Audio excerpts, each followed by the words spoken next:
सीधा आपको अयोध्या लिए चलते हैं, जहां टाइमलेस अयोध्या लिटरेचर और आर्ट्स फेस्टिवल का आयोजन किया गया, जिसमें सीएम योगी आदित्यनाथ शामिल हुए हैं। तस्वीरें आपको दिखाते हैं। सिंह जी, अनंत विजय जी,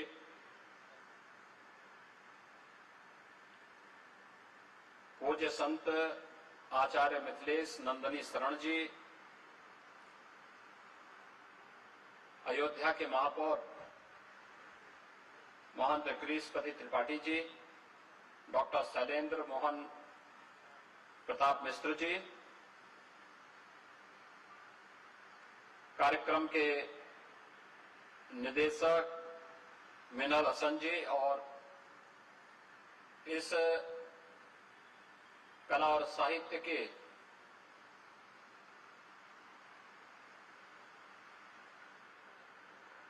मिनी कुंभ में उपस्थित सभी बहनों और भाइयों, अयोध्या में अपने आप में आधुनिक समय का यह एक नया फेस्टिवल प्रारंभ करने के लिए यतेंद्र मिश्र जी को और उनकी पूरी टीम का मैं अभिनंदन करता हूं और आप सबका मैं स्वागत करता हूं।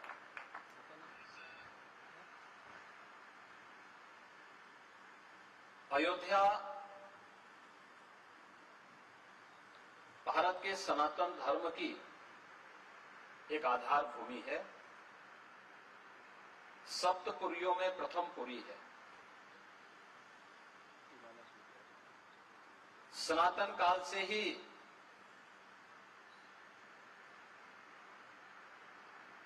सनातन धर्म की प्रेरणा स्थली रही है। भगवान ऋषभदेव से चली परंपरा,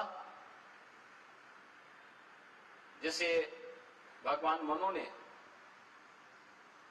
न केवल पूरी पृथ्वी में मनुष्यों के रहने की व्यवस्था का संचालन कैसे होना चाहिए, जिसे आप मानव धर्म कह सकते हैं, उसकी शुरुआती भूमि यही अयोध्या है। और इसी अयोध्या में सूर्यवंश की परंपरा में श्री हरि विष्णु के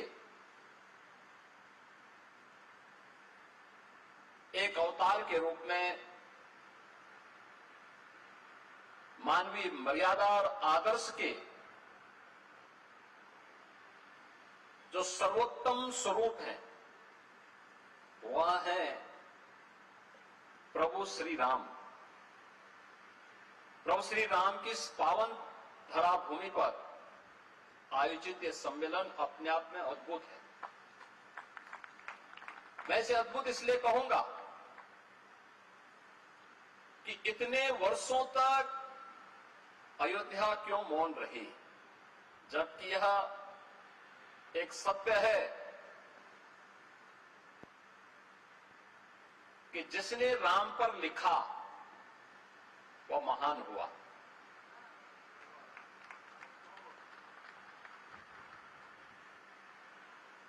महर्षि नारद ने भी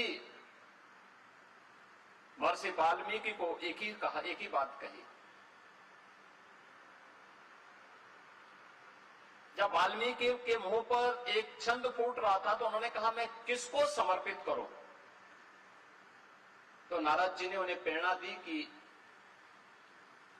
इस धरती पर लिखने के लिए कोई एक महामानव है जो ईश्वरीय सत्ता का संचालन कर रहा है, वह केवल राम है। राम पर लिखोगे तो लेखनी धन्य हो जाएगी और महानता को प्राप्त करेगी।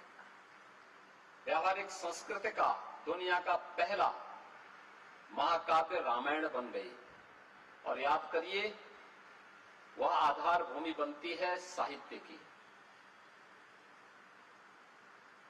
हम वैदिक संस्कृत से व्यावहारिक संस्कृति में आ गए। व्यावहारिक संस्कृत से कैसे अपनी लेखनी को धन्य करना है, यह अगर सीखना है तो महर्षि वाल्मीकि के शरण में जाइए। जिन्होंने राम को आधार बना करके महाकाव्य की रचना कर डाली। उससे पहले उस प्रकार का महाकाव्य किसी ने नहीं रचा था। लेकिन मर्यादा पुरुषोत्तम भगवान राम उसकी आत्मा बने, अयोध्या उसका आधार बना, तो साहित्य की एक नई विधा का सृजन हो गया। साहित्य की जिस नई विधा का सृजन होता है वह कालांतर में आपने फिर देखा होगा पुराणों की परंपरा में वही व्यवहारिक संस्कृत अपनाई जाती रही और फिर यह आम जन के लिए इतनी लोकप्रिय हुई कि केवल भारत की ही नहीं बल्कि दुनिया की कोई ऐसी भाषा नहीं जिसमें रामायण या रामचरितमानस किसी न किसी रूप में लोगों की हृदय को न छू रही हो। आज भी आप देखते होंगे, हम लोगों ने 2017 में जब अयोध्या में दीपोत्सव के आयोजन को आगे बढ़ाया था, हमारे मन में एक ही बात थी और वो बात यही थी कि कैसे भी हो अयोध्या को उसकी पहचान मिलनी चाहिए, कैसे भी हो अयोध्या को उसकी पहचान मिलनी चाहिए, अयोध्या को वो सम्मान मिलना चाहिए जिसका वो हकदार होना चाहिए। मैंने उससे पूछा, मैंने कहा भाई मुझे टैक्सी वाला भारत ऐसा लग रहा था जैसे भारतीय हो, तो मैंने उससे पूछा कहां के रहने वाले हो? उसने कहा पंजाब। फिर मैंने कहा पंजाब कहां से? और थोड़ा चिटका। मैंने कहा पंजाब का बोल रहा, कोई बोल अमृतसर का बोलेगा, लुधियाना का बोलेगा या किसी पंजाब के किसी कस्बे का बोल देगा। मैंने कहा क्यों पंजाब से चुप क्यों गए? कहा सब पाकिस्तान का रहने वालों, पाकिस्तान वाले पंजाब से। तो मैंने कहा तुमने इंडिया क्यों कहा? तुमने भारतीय क्यों कहा? उसने कहा साहब भारतीय कहने पर हम लोग सेफ रहते हैं, अगर हम पाकिस्तान का बोल दें तो पता नहीं क्या हो जाए। यह स्थिति आज दुनिया के अंदर है। भारत के प्रति सम्मान का भाव है, लेकिन जिन्होंने दुनिया को आतंकवाद दिया उनके प्रति उतनी ही नफरत का भाव दुनिया के मन में भी है। और इसीलिए अयोध्या यह लेखनी का भी एक आधार है, साहित्य की आधार भूमि भी है। कौन सी ऐसी भाषा है भारत की या दुनिया की जिसने वाल्मीकि रामायण को आधार बना करके वहां की शैली में रामायण ने रचा हो? दीपोत्सव के अवसर पर जब दुनिया के तमाम देशों की रामलीलाएं यहां आती है, आप देखते होंगे भले उनकी लोकल कला के अनुरूप उन्होंने उस मंचन को किया हो, लेकिन भाव सबका एक है और वह वही है जो हमारे यहाँ के रामलीला जिसकी शुरुआत संत तुलसीदास जी ने मध्यकाल में की थी, जिसकी आधारशिला त्रेता में ही महर्षि वाल्मीकि ने रख दी थी, उसी को आधार वही आधार बनकर के आगे बढ़ी।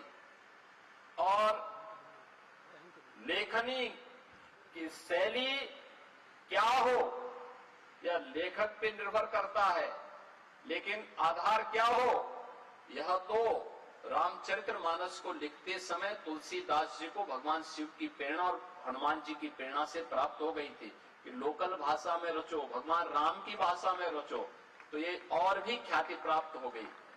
और रामचरितमानस को उन्होंने अवधि में ही रिश्ता डाला। कौन ऐसा परिवार है उत्तर भारत का जिसमें रामचरितमानस में सुंदरकांड का पाठ उसके घर में न होता हो? कोई भी मांगलिक कार्यक्रम होता है, लोग अपने घर में सुंदरकांड का पाठ करते हैं, लोग अपने घर में अखंड रामायण का पाठ करना प्रारंभ कर देते हैं।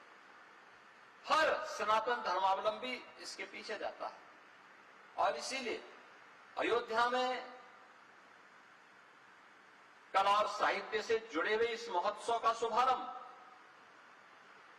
ये वास्तव में यहीं से इसकी शुरुआत होनी चाहिए, लेकिन हम पिछड़ गए। यतीन्द्र जी ने इसको फिर से प्रारंभ किया है, इसको और अच्छे ढंग से आगे बढ़ाने की आवश्यकता है और रामायण महोत्सव के साथ इसको जोड़ करके और भी अच्छे ढंग से अगर हम आगे बढ़ाएंगे तो मैं विश्वास के साथ कह सकता हूं कि साहित्य यह समाज का दर्पण तो होता ही है, यह समाज के सृजन का आधार भी बनता है। समाज अगर सृजित होगा तो वह एक सकारात्मक दिशा में आगे बढ़ेगा। अच्छी लेखनी, कालजयी लेखनी को पुनर्जीवित किए जाने की आवश्यकता है। आज के समय में चुनौती है क्योंकि पढ़ने लिखने की परंपरा बाधित हुई है। डिजिटल मीडिया ने, सोशल मीडिया ने अनेक बैरियर खड़े किए हैं, लेकिन इन बैरियर को पार करते हुए भी अगर हम कोई रास्ता फिर से बना सकें और कोई कालजयी रचना के सृजन का मार्ग इस प्रकार के लिटरेचर फेस्टिवल के माध्यम से आगे बढ़ा सकेंगे तो निश्चित ही साहित्य के लिए भी, समाज के लिए भी वह अत्यंत उपयोगी साबित होगा।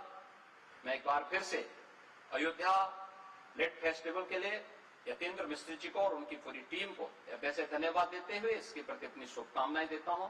धन्यवाद। जय हिंद।